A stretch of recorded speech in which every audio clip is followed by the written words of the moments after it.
about them Cowboys?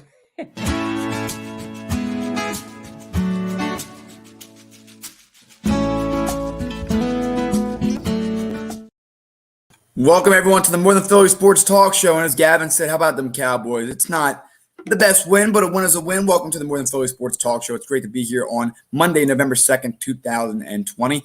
New intro, some new overlays, and you'll see it here, a brand new background. Yeah, it's for the Eagles. Not for Carson Wentz, because he played a terrible game, but we'll get to that. But it's for the Philadelphia Eagles, who had a phenomenal win last night.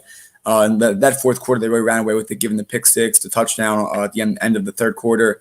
Phenomenal game as far as a victory. Defense played well.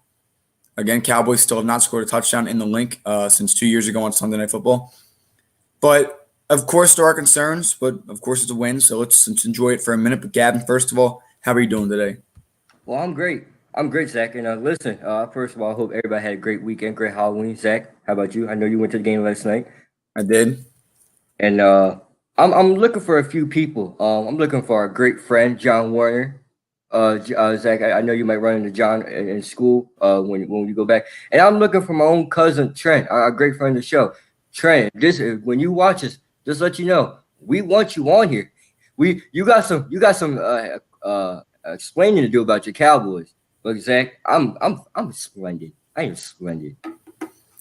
Yeah, no, I mean, it's not like Dak would have done any different, if I'm being honest. Offensively, pushed the ball a little bit better.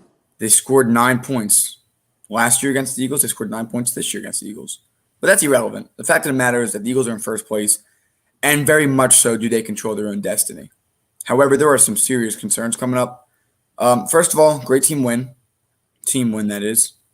An interesting one to say the least. Carson Wentz hit Jalen Reagor for a touchdown. Gavin, let's hope that Reagor proves us wrong. I do have an apology in my opening remarks, but go ahead. What? I mean, it's not anything. I mean, he did nothing spectacular last night, but unlike J.J. Arcega-White, put points on the board. Put points on the board. That's all I wanted. It is true. That is true for sure. I do have to say, though, I just want to make sure that my estimations were correct. I'm looking here at the receiving yards. We got CeeDee Lamb 4 for 27. Jalen Reagor only 3 for 16 with a touchdown. So my bold prediction of CeeDee Lamb being outgained was wrong, but Reagor had a good touchdown. He's got talent. You got to use it. Of course, there's a lot to go over. But first of all, like I said before, I said it's a great team win. Special teams was fine. Defense was superb. Honestly, I was not surprised by that defensive performance. But the offense was concerning. And it's not the skill positions anymore. It is going to be a combination, as I've said before, of the quarterback and the coaching staff. And I want to give the quarterback, again, Gavin, I've been harsh on Carson Wentz. And it was hard not to be in that game. I mean, there's no excuses. I've said this before. It's possible to think that Carson Wentz is still the franchise quarterback and not have excuses for him. Clean cut, simply put, cut and dry, whatever you want to say. Carson Wentz is playing inexcusable right now to an extent from as far as the eye can see. Again, it doesn't mean that it's time for him to be done. So the essential question today is it time for Carson Wentz to be benched? And I know the two of us do know that Carson Wentz is the franchise, and that at least for now, Jalen Hurts is not the answer. But Gavin, Donovan McNabb was benched in one of his early years, and they went on to win the NFC Championship that year. McNabb came back in, of course. Jimmy Garoppolo has been benched twice now. However, it was not a lost cause last night. Again, it's a horrible defense. We should have did better. We scored 23 points. I mean, eight of them were because of a safety and a pick six, so I'll take that. But when it mattered the most, we got a phone during the show today. Gavin's happy. But when it mattered the most, and this would be a very unpopular opinion, Carson Wentz stepped up when he needed to. And you're not going to hear that from anyone else today. You're not going to hear that anywhere. But he hit Fulgham with 2 beautiful passes, one deep and one a touchdown. John Hightower had should have been pass interference early in the game. That game should have gotten uglier early before Carson really started making mistakes. The first interception on Carson Wentz absolutely his fault. The second one, a mix of the wind and John Hightower simply getting beat on his own route, is going to be a big play. Carson Wentz noted that in the postgame press conference, getting on the same page as wide receivers. I'm sure he was referring to that one because the other one was a double team. You shouldn't have thrown it to him. Both fumbles were inexcusable. One of them was fourth down, so it was irrelevant. Carson, at that point, is okay of making a big play. It's just basic ball security, man. You got a bye week to figure this out. And I said to Gavin before the show, I said Carson Wentz is not missing throws like he used to. Early in the season, the Bengals game, the football team game, and the Rams game, Carson Wentz was missing throws left and right. You're not seeing that right now. The only issue is turnovers, and that's on his big thing. But also, Gavin, what do I say every week when it comes to the game plan? What happened to slants? They had one pass over the middle last night that Dallas got at 15 yards or so pickup. Everything else was all, I was sitting facing the left side of the field. Everything was to the left sideline. Why are they afraid to throw it in the middle? There's a bad game plan going on here. Okay? There's a lot of problems with this football team. And frankly, the wide receivers this year ain't it. Well, it's bad coaching as well, offensively, Zach. Excuse me. When you look at the game last night and you think about it, the Eagles come into this game as, I wouldn't say the favorites to win this game because Zach obviously Ben DeHoo. All right, I don't care to learn his name, Zach. I really don't. Ben DiNucci's his name, but I could care less. We're supposed to win this game. The defense actually stepped up, but we noticed. All right, you got our third string quarterback in and a banged up offensive line versus arguably a great. I think, Zach, our defensive line could be top 5 when they want to be. When they want to be. They come in, they get 2 forced fumbles to get a safety, and they get I think it was a strip sack fumble recovery for a touchdown. Correct me if I'm wrong. I think so, yeah. Here's my thing. You look at defense, we know about Jim Schwartz, we know about all that stuff. The secondary, the linebackers suck, all right? I'm not going to get into that. I can't complain about the defense today, Zach, because they did their job. They held the Cowboys to 9 points. And we know what Ezekiel Elliott does to us every year in the League of Financial Field, Zach. We know. Held him to 63 yards. I'm a little bit pissed off because I started him in fantasy football this week. I feel bad for the person that has Dalvin Cook on the bench, scored 48 points. But that's beside the points. Zach, I go offensively. The fact that people are still bringing up Jalen Hurts, the Jalen Hurts argument just got stronger today. Not from me. Zach, we know a couple peers that believe in Jalen Hurts is ready. But the Jalen Hurts argument was brought up is stronger today. And here's why. Carson Wentz has 2 interceptions last night and 2 fumbles, right? 2 fumbles. 2 fumbles. I'm not upset about the fumbles because Zach, that's part of Carson Wentz's identity. We know this, right? You said it before the show. He has to be more aware. I agree, Zach. I'm not going to say, discredit that. It's true. But it's hard when your offensive line is not fully healthy. Jason Peters goes down again last night. Not surprised. Lane Johnson was out. Jason Kelsey's the only guy there, and he's old. No Brandon Brooks before the season. All right. I'm not expecting Carson Wentz to be clean in the pocket. I'm not expecting that. What I do expect from Carson Wentz is to have a better eye, to stop forcing things. Zach, stop forcing things. Throw the ball away when needed. We asked for it. I blame Doug Peterson, Zach, and you're right. I blame Doug Peterson for not running the ball more when against teams that should be ran the ball against. You know the Steelers had the best rushing defense, right, Zach? And the Ravens, not only yes, they lost, but they ran the ball 290-something. They got 290-something yards on them.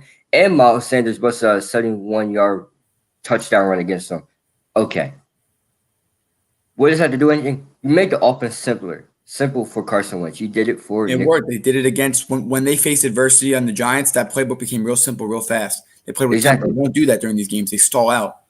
This offensive line is not good enough to be doing all these complicated plays. Your slants, your drag routes, all right? The pass to Jalen Reagor. That was speed. Let him do it. The touchdown pass to Jalen Reagor where he reached over for the line, but that was a simple play. It was a drag.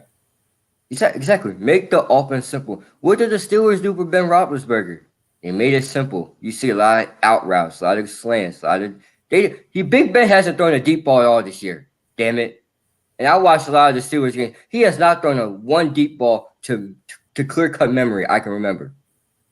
A lot of their plays come from shorts. So, Doug Pearson, if your offensive line is not that good, simple the offense. That's easy. You can score. It's not like you're not going to score off it. It's like I never seen a person that refuses to adjust to what's around him. The guys around him, they're not bad. They're not bad guys. They're talented. Travis Fulgham's going to be a star. Hope you can keep him. Boston Scott's got the job done last night. He did well, in my eyes. Zach, you say otherwise. I just don't see the problem. The problem. No, I do see the problem. That's fine. The problem with this team is this, Zach, and you could go.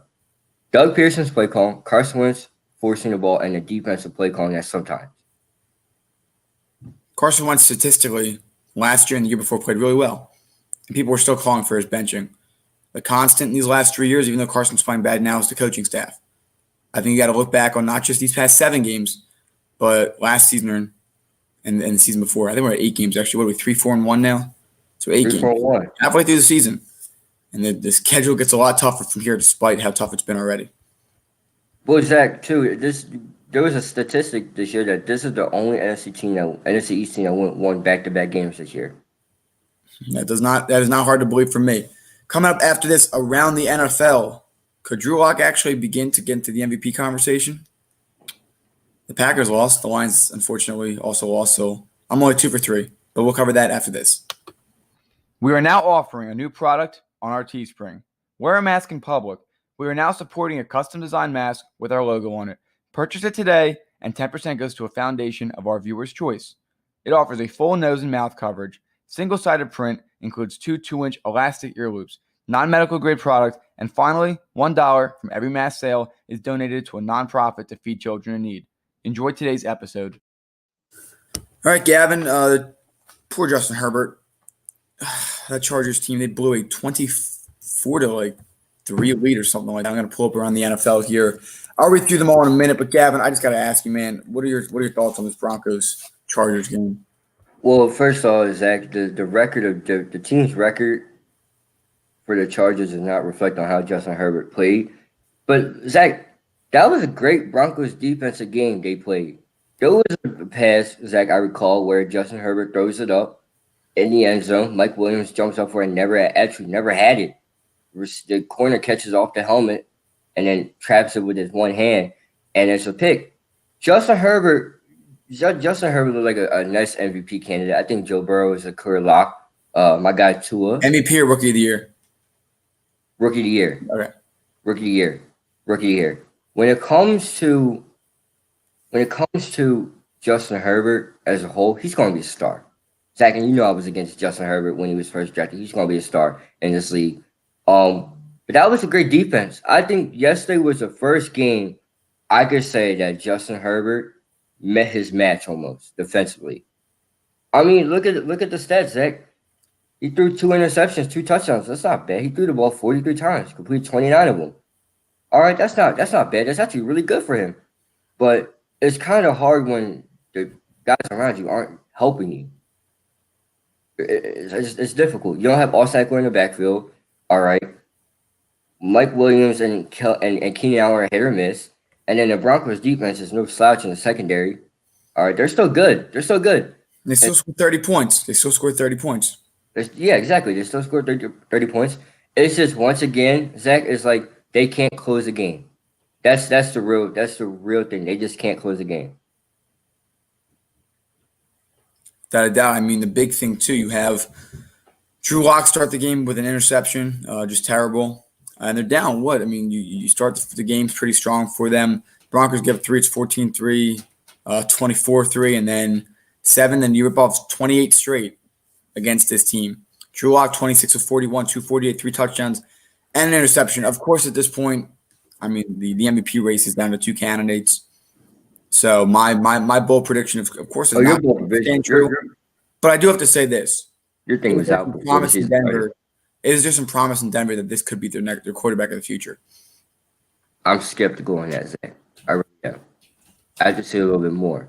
It's up and down. Yeah, it's his first good game of this. I mean, last year he had a good year.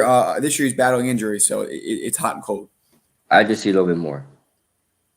I like his chances on staying, but is he the answer? I don't know.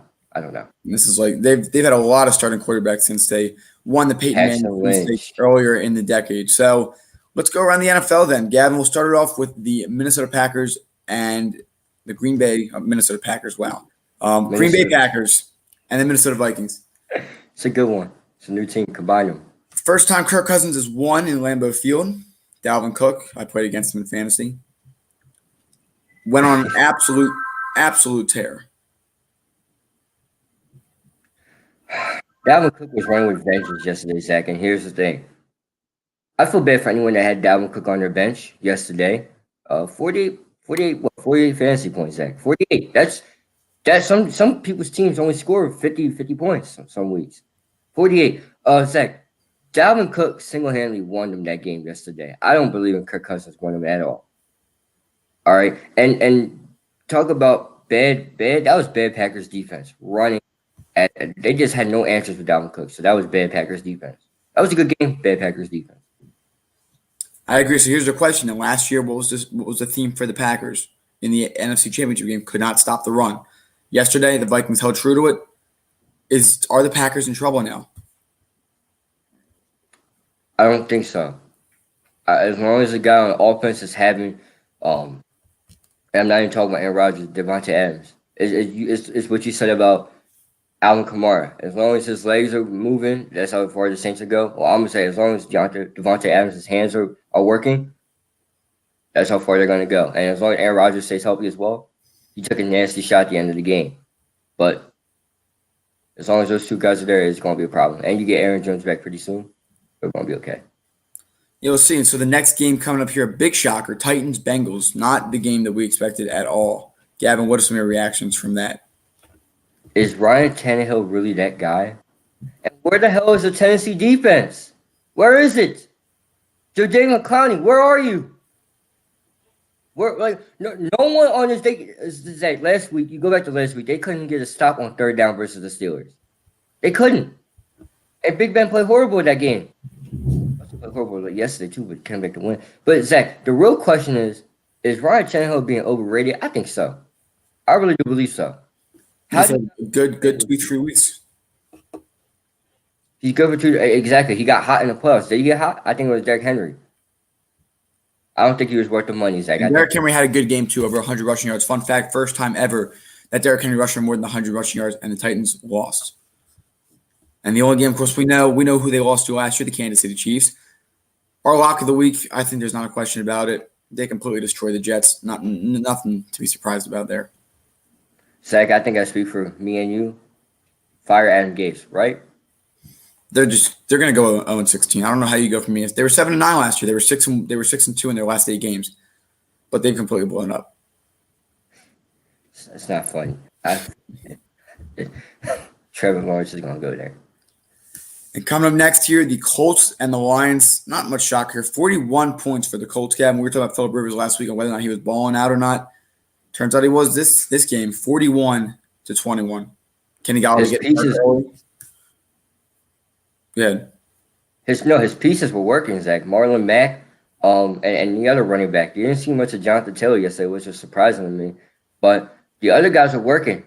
Marlon Mack had 2 air touchdowns, and I think there was another. That was Himes. Himes had the 2 air touchdowns. Yeah, excuse me, not Marlon Mack. Naheem Himes. He was balling yesterday. And they're without their rookie wide receiver Michael Pittman Jr. too. It's like the same forte. It's how long can Phillip Rivers keep the play up? It's a real question. Yeah, for sure. I mean, it's the O-line. He's not mobile, so the O-line's got to keep it up, and they're doing really well. And so this game, I accurately predicted this. The Steelers defeating the Ravens in Baltimore. The Steelers are very much real. This game started off with a pick 6. Gavin, are you worried about the Ravens and Lamar? Oh, 3 times today. I am, Zach, and here's why. The lack of they know Lamar Jackson doesn't have a true number 1 wide receiver. It's not that he can't pass, it's who he's throwing to, Zach. Who the hell is he throwing to? Willie Snead? Marquise Hollywood Brown looks like he only got 2 looks. Here's the idea, genius. Get open. I watched the game yesterday. Zach, I was not happy. They ran the ball effectively yesterday. J.K. Dobbins looked good. He's going to be a promise. They didn't have Mark Ingram yesterday. Lamar Jackson, I don't know about that last call. I think you should throw that or come up with a go to the outside, maybe. No one's going to beat to the outside. But, Zach, I'm going to put this out here right now. Big Ben has not looked good the last 2 weeks. Steelers fans need to calm down because we know how Big Ben gets. He goes hot. He's going to go cold. The Steelers defense got lucky yesterday. And the Steelers got lucky entirely yesterday. Michael Judon goes down with an ejection. Whack. I just think once that happened, the complexion of the game's changed, but they need to relax. I know their schedule's easy, but they need to relax. Yeah, for sure. I mean, they're 7-0 right now. They beat the most notable team they've beaten so far is the Titans, and now the Ravens. So next game up here, Gavin. Dolphins and Rams. Tua, I wouldn't say he had a phenomenal game, but he did his job. Great game management job. He's very accurate. He is a good quarterback. He will be a good quarterback in this league. But how about that Dolphins defense? And Jared Goff looked horrible. That Dolphin defense is going to be a problem, Zach. A serious problem for years to come, and for later in the year and next year, and like I said, for years to come. Tua Tagovailoa didn't have the best of games yesterday, Zach. He really didn't. He was average, but he was accurate. He made the throws when needed. He did the basics you asked. Game manager at best. The touchdown pass to Devontae Parker, where I don't know how the hell he fit that in there. It was a great pass, Zach. Did you see that pass? I did. It was a very accurate pass. Very accurate pass. He doesn't get better than that. And he's a left-hander. The first left-hander to win in a long time. Yeah, that one's for sure. The only lefties that have thrown the past few years have been special teamers. So next game up here, the Patriots and the Bills. The Bills were driving. The Patriots were driving in easy field goal range. Cam Newton fumbling. Is the Cam experiment over? The real question, Zach, is why does Cam Newton take the heat for every loss? They had a lot of penalties yesterday, Zach. They failed to adjust to the Buffalo offense at all on defensively, Zach. Cam Newton's throwing to nobody, Zach. He doesn't even have Julian Edelman no more. So the real question is not how bad Cam looked yesterday. It's how bad this Patriots team looked yesterday. It's how badly the defense looked yesterday. It's how badly the wide receivers are. I'm tired of Cam Newton's slander because it's not it, Zach. It's inaccurate. It's inaccurate. It's a team sport. I get that. All right, Cam Newton falls with the team, but every time, yes, the quarterback is always going to get the most scrutiny on any exactly. team. Exactly. Yes, Zach. He fumbled. All right, he did fumble the ball, but he's throwing to nobody. He has to do it himself. We saw this last year. The O-line is very banged up, very not good right now. Your best wide receiver is an undrafted free agent out of NC State, and Jacoby Myers. Get Cam Newton some help. I get it, Zach. It's like I'm a firm believer that if he would have stayed in Carolina, it would have been a different story. Even if Teddy Bridgewater is doing well, it would have been a different story down there. Not much respect on the way that went down. But here coming up next, the Las Vegas Raiders and the Cleveland Browns. The Browns really almost took a goose egg yesterday. It was an ugly, ugly game for them, for both teams. It was a windy day. A touchdown was called back, which probably could have changed how the game was going to go with Jarvis Landry. But Gavin, what are some of your thoughts on this? Not really an upset, but based on the records, it looks like it was. I told you, Zach. I told you. And here's why. Yeah, Kareem Hunt was running the ball effectively. Jarvis Landry had some calls called back, which arguably you're right, Zach, couldn't change the direction of the game. The defense is going missing for the Cleveland Browns. I don't know where the hell they went. 16 points against one of the best offenses in the league. I know, but what I mean by defense is disrupting, getting sacks, all this good stuff they were doing in the beginning of the year. Zach, you know that. When it comes to Baker Mayfield, don't get me started. Yeah, Zach, it's a windy day. All right. All these things you can put in. Whatever you want to say about Baker Mayfield. This was their third loss. They're 5-3 now. Kareem Hunt, 14 carries, 66 yards. They're missing Nick Chubb. I mean, that's kind of what you're going to miss. Nick Chubb and Odell Beckham Jr. badly. Zach, my real question for you is, sorry to cut you off. My real question for you is, does it get better or will it get worse? It depends on who you play. If you beat up easy opponents, you can, but now you're playing teams like the Raiders who are borderline good teams, borderline good playoff contenders, and you lost. An ugly one, 6 points. And there's a report that the Browns are going to move on from OBJ in the offseason, so maybe we'll make a deal. Possibly. And that's a tough injury he's coming off of, but a lot of recovery, hoping for the best for him, of course. But here up next, the Chargers and Broncos we've covered with the 31-30. I mean, we just got I feel bad for Justin Herbert. He's played a great year so far, and he's just not surrounded. And he's surrounded by talent. That's not true. He is very much surrounded by talent. They just can't close out games. And I like the coaching staff they have there too. Anthony Lynn, I think they did a great job developing this guy, and giving him the chance. Remember, he took a Chiefs team, a Super Bowl defending chance to. He was just thrown in. He was thrown into that game out of nowhere. 10 minutes before kickoff. Exactly. So, he's going to be, like I said, Zach. He's going to be a star in this league, guaranteed. I think so. I do think that he's one of the best rookies in this class. And next here, the Saints and the Bears. The Saints claiming a victory in that game. First of all, how about that brawl? I think that was really just a boneheaded play by a fifth-string wide receiver. I don't care what happened the play before. You're driving. You put yourself in that situation. Nick Foles throws an interception. I mean, there's not much more you can really look at. Well, Zach, I'm gonna put it like this. Ladies and gentlemen, let me tell you something, right? It's like, and you'll agree with me with this. Who the hell punches somebody with a helmet on? What are you accomplishing? What in the history of fighting have you ever accomplished with punching someone in the face with a helmet on? Look at AJ Green. He tried to punch Jalen Ramsey with his helmet on. Did it work? Did it work? No. Zach, like, well, there was no snatching the chain. Really, guys. There was a report that said that the corner spit on him. Zach, don't spit on nobody. You don't. He stuck. I think what I was seeing is the previous play. He stuck a finger in Anthony Miller's face or something. I don't know. Ripped out his face. I don't know. That's childish. The fact of the matter is this: your roster spot isn't secured. All right. They don't care about you. If I'm the Bears, I might cut him today because it went from what would have been a 2nd and 8 to a 2nd and 20. It was bad, and then that ultimately changed the reflection of the game because Nick Foles threw a horrible interception. Come on now, discipline. It was not a good look. That kind of reads the Bears season in a nutshell.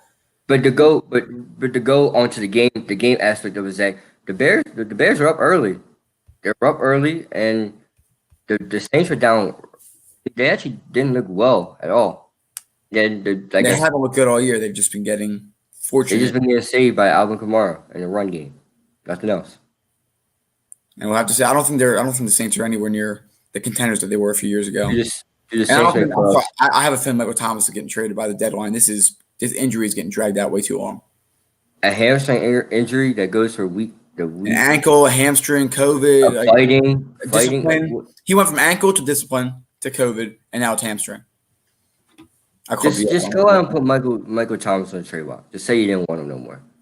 The Eagles would probably get him. Still wouldn't run slants. That's all he runs. Zach, real quick, Saints make playoffs? Yes or no? Yes, Saints make playoffs. Wild card. I'd say they're the top wild card team. Okay. But next game here, the San Francisco 49ers, Seattle Seahawks. I had San Fran having a big-time bounce-back game.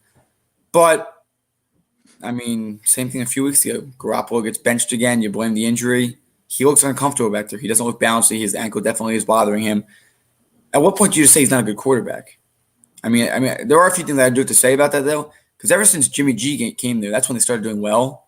So maybe, he's found a system that fits. You went to the Super Bowl last year. You almost won the game. In that Saints game last year, Garoppolo put that team on his back. Gavin, is he just hurt, or is there an issue that we're not seeing here? I think Jimmy G is being exposed. The ankle could be, a part of his act, but in all honesty, Zach, the run game, like you said it best, the run game can hide a lot of flaws, Zach. You said it best with the Eagles in the Super Bowl season, the run game. We saw the run game was big that year. It was easy to be able to throw the ball with the guy point getting people out of his way. Exactly, and then you got a guy in Bill Belichick where he can make a bum look good. I'm surprised he can't help my guy Cam Newton now. But Zach, I think the real thing is Jimmy G was exposed in the Super Bowl. What I mean by that is when they needed him the most, he wasn't there. And he's not going to be there. We're seeing the real Jimmy Garoppolo right now, Zach. Well, I think they got way too comfortable running the ball in the NFC Championship game. And Garoppolo simply put was not mentally ready to be able to drop back and throw. As crazy as that sounds with the Super Bowl. No, that's right. That's right. He threw the ball. He completed 6 passes, 6 for 8 in that NFC Championship game. And that's Exhibit 1000 why the Packers will not win another Super Bowl unless they get a real defense. But Gavin, finally here, we know the Eagles. Always got to throw a shot at Aaron Rodgers. It's no disrespect to him. No, I'm just saying. His defense has averaged like 30 points given up in the playoffs. That's unfair to him. He should. Well, it is hard. It is difficult. He honestly should be in the GOAT conversation, but because of his you don't think he's not? You don't think he's in it? He can't be. Wait, what's the criteria to be in it? I'm curious. It would be, I'd say that playoff success, consistency with different staffs, leadership, facing adversity, and being able to succeed at the highest level. So is he on? How far on the outside looking is he, or is he on like that? It's just not possible for him. I can't see him. He's got one. I mean, the rings aren't necessarily the biggest factor because his defenses have played really bad. But for Tom Brady, his GOAT moment, I'd say 28-3. It needs to be something similar to that, where Rodgers is able to take that team and throw it on his back and be able to do it. As far as talent goes, he's a top 5 quarterback talent of all time. I think Mahomes will be number 1 at the end of the day. Brady's not even on that list, to be honest, as far as just pure talent. Rodgers has a great arm. He can move, all those things. But I think, unfortunately, just because of his surrounding cast and that shy, I mean, what does it take for him? If he wins the Super Bowl this year, he can become in the conversation. It's not a jab at Rodgers. It just shows how great of a career Brady has had. This is interesting. I'm gonna think on that one. I'm gonna get back to you on that one because I think it. I don't think Aaron Rodgers is going to be the best to ever do it. At the end of the day, when it's all said and done, I think when Mahomes' contract is up, he will be top Tom Brady. How many rings do you think Mahomes is going to get before the end of the contract? I think he gets 4 more. I say 3 total. 3 total? And that will be enough. I think 3 total is enough with that level of talent. But one thing, remember, Tom Brady hasn't really always had his best wide receivers that he's won Super Bowls with are Wes Welker and Julian Edelman. Had Randy Moss, but Eli Manning had something to say about that. So crazy thinking. I got to think about that a little bit more, ladies and gentlemen. I'm gonna get back. And speaking of Eli Manning and Tom Brady, Eli who plays the Giants tonight? Of course, Eli Manning has retired since then. But Gavin, who are you taking tonight in this Buccaneers-Giants game, or should I just say, how much will the Buccaneers win by? Well, how much will the Buccaneers win by is correct. Zach, I'm going 28 Giants, maybe 35 or 37 Buccaneers. Chris Godwin is out tonight, but I think there's going to be that could be a fall for the Buccaneers. But you got Rob Gronkowski still. You still got a great defense. Yeah, great defense, and you got Mike Evans. And remember, the Giants aren't that good offensively. They just get lucky here and there. So Zach, how about you? I'm going 31-13 Buccaneers, and I'm down 40 fantasy points in my league, and I have Ronald Jones and the Buccaneers defense tonight. So it is possible. It is a By huge the way, bet. Zach, you're going to lose. You're going to lose. I know. I did not have a good week. I didn't have a good week in any of my leagues. I don't think I got a single win in my 5 leagues. So tough week for me. I still hold first place in one league. In our league, Gavin, I will be falling down to second place. However, it doesn't matter now. About the playoffs. Of course, Zach. Of course, I lose this week to who? Pat Mahomes. Gotta love it. Yeah, Mahomes had 12 last week. This week he had like 30. Yeah, gotta love it. 36. Gotta love it. Thank you so much for joining us. The Nick matters. Where's Corey Davis? Corey Davis as well. Gotta love it. For sure. So we'll be back here tomorrow. Gavin will figure out some times as far as it's election day, so we have people voting who haven't voted yet. Of course, reminder to vote tomorrow. It is a big day. Depending on whether or not we know Wednesday, Gavin, I'm sure we'll have a good opportunity, depending on the results, to have an opportunity to sit down and discuss it and see how we can approach it here on the show. We might not know Wednesday, honestly, but Pennsylvania is pretty important. But again, end of the day, please just remember. I mean, we want to make this country first. We want to have success and have prosperity. And Gavin, it starts. I know the presidential election is going to be a huge part. But you have district representatives, you have state rep. That's very important. Read their platforms. Make sure that the issues that matter to you are on their platform. Honestly, when you go into a ballot box, cross out the political party because you don't want to take any pre-existing notions. Look at the websites. Read up on their platform. Do they support certain plans that are going to support minority communities? Are they going to help build the economy? How are they going to handle the pandemic? I'm not going to sit here and tell you who to vote for. That's your decision to make. But we want to make sure that we're making educated decisions because, Gavin, this is our right. And while you and I are not going to be able to participate in this election, we will plan to for the future to come. I will say this, ladies and gentlemen. Also, too, when you think about, maybe take a look at the background. Everything can be found nowadays. Zach, we know that. Very true. That's why you got to be careful. Be careful what you tweet. Be careful what you post. Be careful. Every time before I post on my Instagram, I always make sure my wording is right. I don't curse on my social medias, right? I don't do anything. But ladies and gentlemen, get out there and vote. All right. For all my the Black community and all the minority communities that can vote and that didn't vote in 2016, if you've been upset with what you've seen for the past 4 years, this is our time to start. You're right, Zach. It starts with change. It starts with local. It builds its way up. I mean, again, builds its way up. Justin Philly, we had an incident unfortunately last week, and we haven't an opportunity to fully discuss it yet. We definitely will because it's important. And in Pittsburgh last year, we had that shooting with the Jewish community being affected. But we're all in. All politics aside, we're all in this together. We really real quick, Zach. Sorry to cut you off, but and these off year elections too, where they're not the presidential ones, just as important. Exactly when we're talking about district attorneys, because I know They play It key makes a role big in a lot role. of things that's going on. They play key. That's what's going on in Kentucky right now. The district attorneys, the reason why Miss Taylor hasn't gotten justice yet. So remember, any election, whether it's presidential, local, anything, It is because you know what? You can't honestly. You're not going to be able to call up the president, whether who it is, and say, "I want you to do this, this, and this," unless you're famous or whatever we're seeing. But if your if you have state, yeah, if you have a district, if you have someone like Andy Dinneman who lives right in downtown Westchester, you call up his office, you set up a meeting with him, you talk about certain policy. Look where it starts. And of course, presidential election does matter. That's a pretty big statement. it's huge, yeah. And the local elections matter, in my opinion, just as much. Gavin, we'll continue the discussion. We'll see what Even the time. school board too, sir. Even the Oh, school. for sure. And we do plan to. I mean, I'll be in school on Thursday, but we'll figure out for the show. We will adapt as we need to. We've been going solid straight at this for almost 5 months, Gavin. 6 days is 5 months. That's pretty amazing. 6 days, 5 months, and I enjoyed every moment of it. Zach, before we go, real quick, did you hear about the school in Lancaster that had 140 positive cases? Gee, I did not. Wow. We'll see what happens. Praying for the best. Again, everybody, thank you so much. Have a great day. We'll see you tomorrow. Have a good one, everybody. If you enjoyed today's video, make sure to like, comment, and subscribe if you haven't. In addition, hit that bell icon and set it to all to get reminded of when we go live and when we post excerpts of our videos.